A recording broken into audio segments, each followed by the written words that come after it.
इस बार अंतरराष्ट्रीय बाजारों में जो हम हलचल देख रहे हैं, टैरिफ पर टैरिफ, ये गेम वार ट्रंप का चलाया जा रहा था। और बीते दिन ये खबर आती है कि भारत हमारा मित्र है, प्रधानमंत्री प्रभावशाली नेता हैं। ट्रूथ सोशल पर बकायदा ट्रंप ने इसको पोस्ट किया था कि हम भारत के साथ ये बड़ी ट्रेड डील कर रहे हैं, और इसके बाद से हलचल तेज हो गई थी। बीती रात जब ये खबर आई थी कि टैरिफ को 25% से घटाकर 18% कर दिया गया है, इससे तमाम कंपनियों में खुशी की लहर थी, भारतीय निवेशकों में भी खुशी की लहर दौड़ पड़ी। जब एक तरफ हमने देखा कि बजट के बाद ये तमाम चर्चाएं यहां हुई। और चलिए इस पर आज हम खास मेहमानों का रुख कराएंगे। श्रुति दास गुप्ता विदेश मामलों की जानकार हैं, रजत मिश्रा अर्थशास्त्री। आप दोनों का बहुत स्वागत है इंडिया न्यूज पर। और श्रुति जी, पहले मैं आपके पास लौटना चाहूंगी। श्रुति जी, बताइए कि ट्रेड डील से भारत को क्या बड़ी सफलता कि जो है अभी जो इन्होंने 2 ट्वीट्स आए हैं, हमारे पास और कोई डॉक्यूमेंट नहीं है। एक ट्रूथ सोशल का ट्रूथ है और एक पीएम मोदी का ट्वीट है। ये 2 ट्वीट के बेसिस पे हम डिस्कशंस कर रहे हैं। ठीक है। इस वक्त तक हमारे पास कोई भी ट्रेड डील का डॉक्यूमेंट नहीं है। अब ट्रूथ सोशल में ट्रंप ने क्या बोला? उन्होंने बोला कि भाई हम रशिया से तेल नहीं खरीदा जाएगा और वेनेजुएला का तेल खरीदा जाएगा और ऐसी बहुत सारी बातें, और 0 बैरियर्स हो जाएंगे और 18% टैरिफ हो जाएगा। ये सारी बातें जैसे हमें ट्रंप की ट्रम्पिज्म समझ के साइड में रख देनी चाहिए, क्योंकि आज भी इंडिया जो है वो 30% से ऊपर तेल जो है क्रूड वो ले रहा है रशिया से, तो रशिया 0 तो हो नहीं सकता। और मूडीज की एक रिपोर्ट आई हुई है जिसने बोला है कि अगर इंडिया सडनली डिस्कनेक्ट कर देगा रशिया के तेल के साथ तो वर्ल्ड ऑर्डर में चेंज आएंगे और साथ ही साथ बहुत सारे देशों की अर्थव्यवस्था ठप हो जाएगी, क्योंकि बिना रशिया के क्रूड ऑयल जो प्रोसेस करता है इंडिया और बेचता है, उसके बिना एक एनर्जी क्राइसिस ट्रिगर हो जाएगी।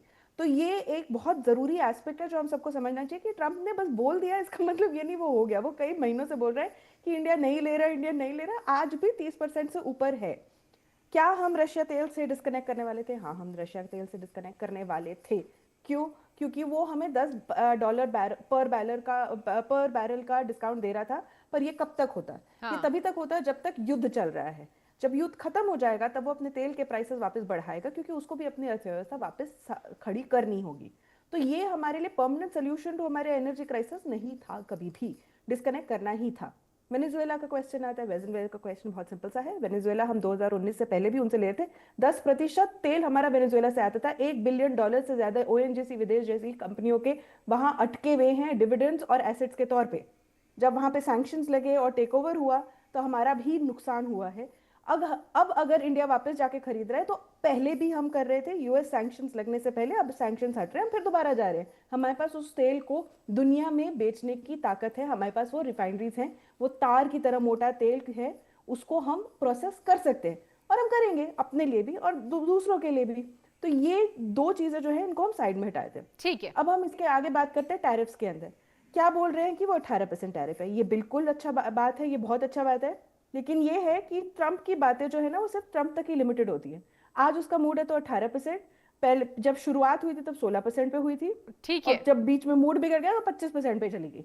तो ये टैरिफ जो है जब तक लिखित में नहीं आते तब तक हम नहीं मानेंगे। ठीक है श्रुति जी, एक बार हम रुक करेंगे। हिस्सा जी आप बने रहिए श्रुति जी, बहुत धन्यवाद आपका। रजत मिश्रा जी के पास रुक करेंगे। रजत जी बताइए कि अर्थशास्त्री आप हैं, क्या बड़ा इंपैक्ट देखने को मिलेगा? क्या मेक इन इंडिया को इससे प्रभावशाली इंपैक्ट हम देखेंगे? श्रुति जी देखिए जानकारी दे रही थी कि हम पहले भी ऐसा कर रहे थे, लेकिन आपके हिस्से अब क्या? अब ये भी बताइए कि इस बड़े ट्रेड डील से अंतरराष्ट्रीय बाजारों में जो हलचल हुई है उससे कितना बड़ा इंपैक्ट भारत को? शशि जी, सबसे इंपॉर्टेंट बात यह है कि अगर ट्रेड डील और जो हमें देखना बचा है अभी, हम अगर उसके प्रॉपर डिटेल्स सारी देख लेते हैं तो और क्लैरिटी आएगी। लेकिन एक स्टेबिलिटी आई है। ओवरऑल जो अनसर्टेनिटी काफी टाइम से चल रही थी, स्पेशली लास्ट 11 मंथ्स में, उसमें एक थोड़ा सा विराम लगेगा। और यही एक बड़ा रीजन है कि स्टॉक मार्केट भी इसको पॉजिटिवली देख रहा है, क्योंकि वैसे भी रुपी काफी हर्ट हुआ है अभी डॉलर के कंपैरिजन में भी। उसका भी एक रीजन अनसर्टेनिटी का पार्ट था। और अगर ये अनसर्टेनिटी हटती है और लगता है कि हाँ, यूएस के साथ जो भी कंपनीज इन्वॉल्व हैं, इंडियन कंपनीज इन्वॉल्व हैं, वो एक स्टेडी ग्रोथ से आगे बढ़ पाएंगी, एक पॉलिसी सर्टेनिटी के अंडर में।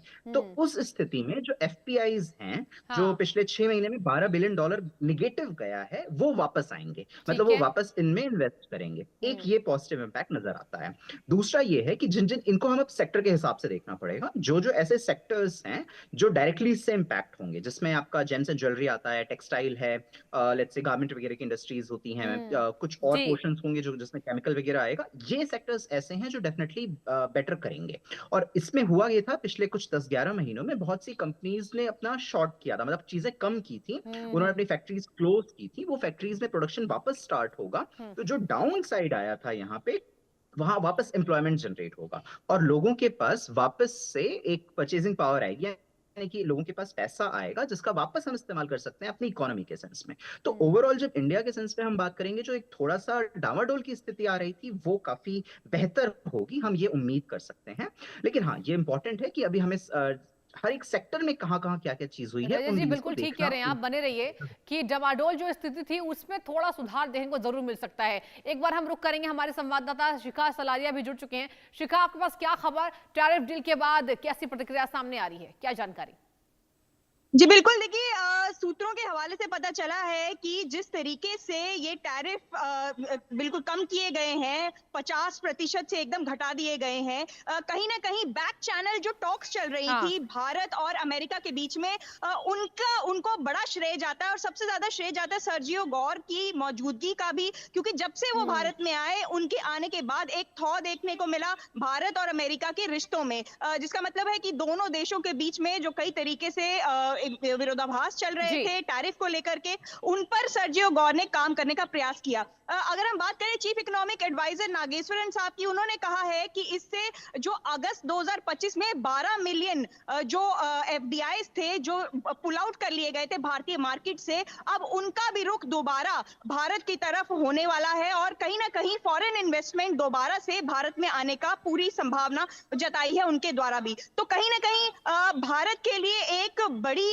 जीत भी है सामने। लेकिन इसके पीछे एक और भी बड़ी वजह यह है कि भारत ने भी अपने बजट में कई ऐसे स्टेप्स उठाए हैं जिसकी वजह से अमेरिकी निवेशक जो हैं वो लाभान्वित होने वाले हैं। तो इसको उस दिशा में भी देखना जरूरी है, क्योंकि भारत ने जब अपना वित्त मंत्री निर्मला सीतारमण ने जब बजट में अपनी घोषणाएं की, तो उन्होंने एक महत्वपूर्ण घोषणा ये भी की कि जो टॉप कंपनीज हैं जो क्लाउड सीडिंग सर्विसेज पहुंचाना चाहती हैं और भारत की डेटा सर्विस यूनिट्स का इस्तेमाल कर पहुंचाना चाहती हैं, उनको बड़ी छूट 2047 तक मिलने के लिए उन्होंने घोषणा की है। और एविएशन सेक्टर में एक बड़ी घोषणा करने भी की गई है निर्मला सीतारमण जी द्वारा। तो कहीं ना कहीं ये भारत के भी जो बजटरी एलोकेशंस है, जो बजटरी प्रोविजंस हैं, उनकी वजह से भी एक बड़ा एक सामने दिखाई दे रहा है कि कहीं ना कहीं बैक चैनल जो टॉक्स हैं उनकी वजह से भारत ने भी कई कदम ऐसे उठाए हैं और फिर अमेरिका ने भी एक बड़ा कदम उठाते हुए बिल्कुल 50% से टैरिफ कम कर दिए हैं। तो कहीं ना कहीं दोनों ही देशों के बीच में जो बैक चैनल टॉक्स चल रही थी उसका ये नतीजा बताया जा रहा है। बिल्कुल शिखा, बने रहिए। श्रुति जी, आपका एक बार फिर से रुक करना चाहूंगी।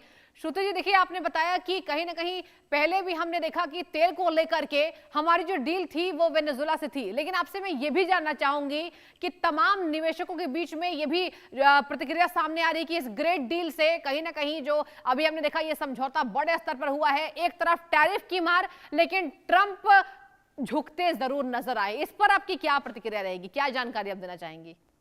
जी, ये तो बात आपकी बिल्कुल सही, जैसे आप वहाँ टैगलाइन रन कर रहे हैं, झुकती है दुनिया झुकाने वाला चाहिए। इसके अंदर 2-3 फैक्टर्स इकट्ठे आए हैं जिसकी वजह से ट्रम्प बिल्कुल भागते दौड़ते आए और ये वाली डील लिखने से पहले, इंक होने से पहले, साइन होने से पहले, ये कोई भी डील्स ऐसे अनाउंस नहीं की जाती है, पर खैर ट्रम्प है तो ये डील इसलिए उन्होंने अपने ट्विटर पे या अपने ट्रूथ सोशल पे निकाल दी है। पहला फैक्टर ये हुआ कि सुप्रीम कोर्ट के अंदर जो उनका वहां पे यूएस के सुप्रीम कोर्ट के अंदर ये जो केस चल रहा है, 4 हफ्ते की वेकेशन पे है सुप्रीम कोर्ट, उसके बाद ये केस कंप्लीट होगा कि ये टैरिफ्स लीगल है कि नहीं लीगल है। अगर इलीगल डिक्लेयर कर दिए गए तो कई बिलियन इन लोगों को वापस करने पड़ जाएंगे।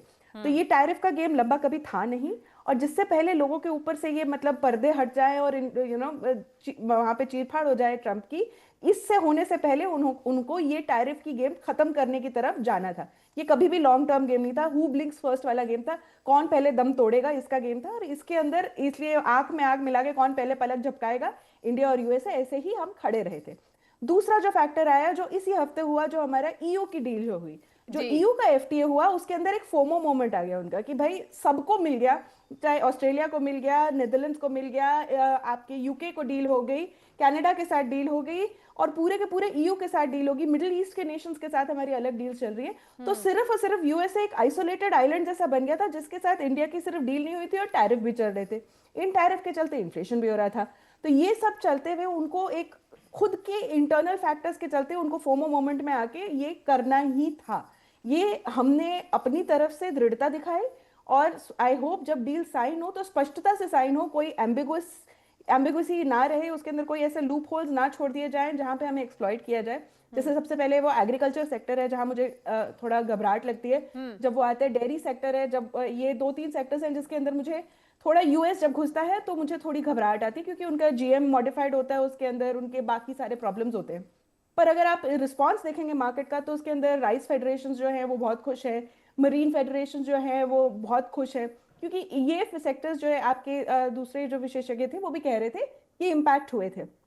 ठीक है, आपके जेम्स, टेक्सटाइल, ये सब इम्पैक्ट हुए थे, और इनके ऑल्टरनेट मार्केट्स हमने खोल दिए, लेकिन अब उनको यूएस का पुराना मार्केट भी मिल गया, तो अब ये फैलेंगे और बहुत ज्यादा आगे प्रगति करेंगे। ठीक तो है, ये हमारे रजत लिए जी। अच्छा है, पर डील देखने की बात की ठीक है अभी। श्रुति जी। रजत जी, एक छोटा सा जवाब दीजिएगा जल्दी से कि हम इस डील के बाद ये माने कि भारत प्रेफर्ड पार्टनर बनने की यहाँ पर पूरी कवायद तेज करने की कोशिश की थी और ये सफलता भी मिली है डील के मामले जी बिल्कुल, प्रेफर्ड पार्टनर इंपॉर्टेंट है, और इसमें भी जो बातचीत हुई है उसमें भी उन्होंने कहा है कि चाइना को काउंटर करने के लिए भी इंडिया एक बहुत इंपॉर्टेंट एलाई रहा है। तो अगर वो जियोपॉलिटिकल सेंस में ठीक देखें है, और इकोनॉमिक जैसा सेंस मैंने में बोला था देखें तो छोटा भी जवाब दीजिएगा क्योंकि समय की कमी है। आप तीनों का बहुत बहुत धन्यवाद चर्चा में शामिल होने के लिए।